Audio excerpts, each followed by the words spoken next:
এক সুন্দর রাজ্যে, যা পাহাড় ও সাগরের মাঝে অবস্থিত ছিল, সেখানে এক মায়াবী রাজকুমারী বাস করতেন, যার নাম ছিল বিথ।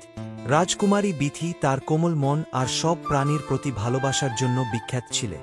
একদিন মন্ত্রমুগ্ধ বনে ঘুরতে গিয়ে তিনি এক অসাধারণ কিছুর সন্ধান পান, একটি মহাকাব্যিক ড্রাগন, যার আঁশগুলো রুবির মতো ঝিলমিল করছিল এবং যার চোখ দুটোতে ছিল উষ্ণতা আর প্রজ্ঞার আভা।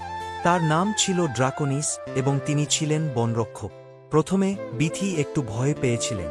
ড্রাগনরা সাধারণত দেখা যেত না, আর তাদের শক্তি কিংবদন্তির মতো ছিল।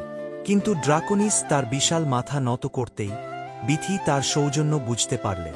ধীরে ধীরে তিনি তার কাছে এগিয়ে গেলেন এবং অবাক হয়ে দেখলেন, ড্রাকোনিস এক গভীর কোমল কণ্ঠে বললেন, ভয় পেও না রাজকুমারী বিথ।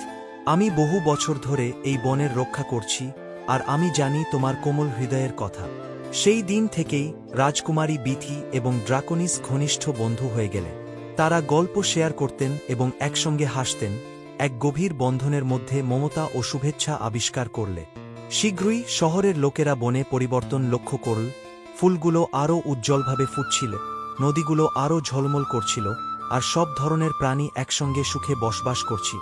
একদিন পূর্ণিমার আলোর নিচে ড্রাকোনিস কোমল কণ্ঠে বললেন, রাজকুমারী বিথি, আমি তোমার মতো শুদ্ধ হৃদয়ের কাউকে কখনো পাইনি।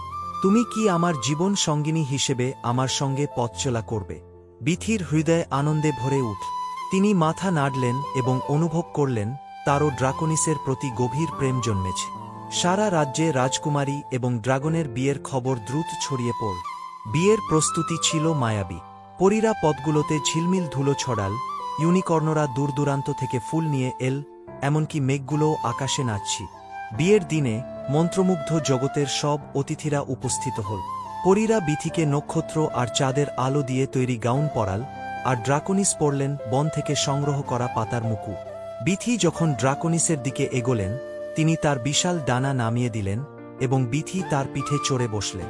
একসঙ্গে তারা আকাশে উড়লেন আর পুরো রাজ্য জুড়ে ঝিলমিল আলো ছড়িয়ে দিলেন।